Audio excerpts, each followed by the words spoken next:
बऱ्याच वेळेला आपल्या तोंडाला चव नसते, त्यावेळेस काहीतरी खमंग असं खावंसं वाटतं. तर या पद्धतीनं हरभऱ्याच्या सुकलेल्या पानाची भाजी एकदा नक्कीच करून बघा. चवदार लागते, खमंगही लागते. नमस्कार, मी गायत्री कुलकर्णी. पाककलेच्या किचनमध्ये आपलं सगळ्यांचं खूप खूप स्वागत आहे. आज आपण हरभऱ्याच्या सुकलेल्या पानाची भाजी बनवणार आहोत.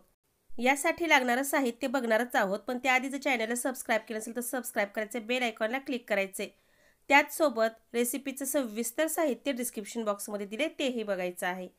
ही भाजी भाकरी, भात, पोळी कशासोबतही खा, छानच लागते. याच्यावरती शेंगदाण्याचं तेल किंवा करडईचं तेल टाकून खावं, भाजीला अजूनच छान अशी चव येते. पण जर हे दोन्हीही तेल नसतील तर फोडणीचं तेल टाकलं तरीही चालतं. ही भाजी बनवण्यासाठी मी येथे एक मोठी वाटी भरून सुकलेली हरभऱ्याच्या पानाची भाजी घेतली आहे. 1 वाटी हरभऱ्याच्या भाजीसाठी आपण अर्धी वाटी बेसन पीठ घेतलेलं आहे. बेसन पिठाचं प्रमाण थोडंसं कमीच ठेवा, तरच ही भाजी छान लागते. हे दोन्ही एकत्र करून घ्यायचे.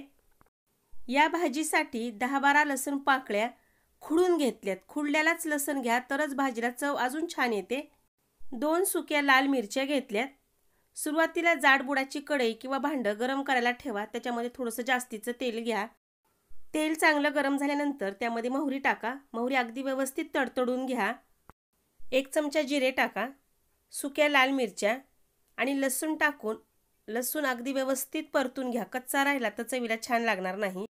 1 छोटा चमचा हळद, आवडीनुसार तिखट. ही भाजी जरा खमंग आणि झणझणीतच छान लागते. त्यानंतर याच्यामध्ये पाणी टाकायचे.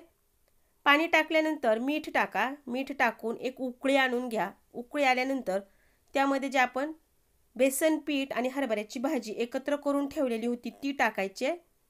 भाजी टाकल्यानंतर व्यवस्थित आणि सतत ढवळा, नाहीतर मग याच्या गाठी होऊ शकतात. अगदी व्यवस्थित अशी ही भाजी एकत्र करून घ्यायची. 2-4 मिनटं मंद आचेवरती शिजून घ्यायची. शिजवल्यानंतर त्याचा रंग बघा, अतिशय सुरेख असा रंग आलेला आहे. हरभऱ्याच्या पानाची भाजी तयार आहे. खमंग झणझणीत अशी ही भाजी, तोंडाला चव आणणारी ही भाजी ज्वारीच्या भाकरीसोबत अप्रतिम लागते. त्याचसोबत भाताबरोबर खा आणि वरतून साजूक तुपाची धार सोडा. अतिशय सुंदर ही भाजी लागते. नक्कीच करून बघा. रेसिपी सुरुवातीपासून शेवटपर्यंत बघितलीस त्याबद्दल धन्यवाद. आणि मी याच्यासोबत भाकरी घेतली आहे, कांद्याची भजी घेतलेली आहेत, भात घेतलाय, सुकी मिरची तळून घेतली आहे, कवटाची चटणी, कांदा आणि येथे आपण म्हैसूर पाक घेतलेला आहे. रेसिपी फक्त बघू नका, तर ती घरी करून सुद्धा बघा. कशी वाटली, कशी झाली ती मला कमेंट करून सांगायला विसरू नका. लाईक, शेअर आणि सबस्क्राईब करायचे. धन्यवाद.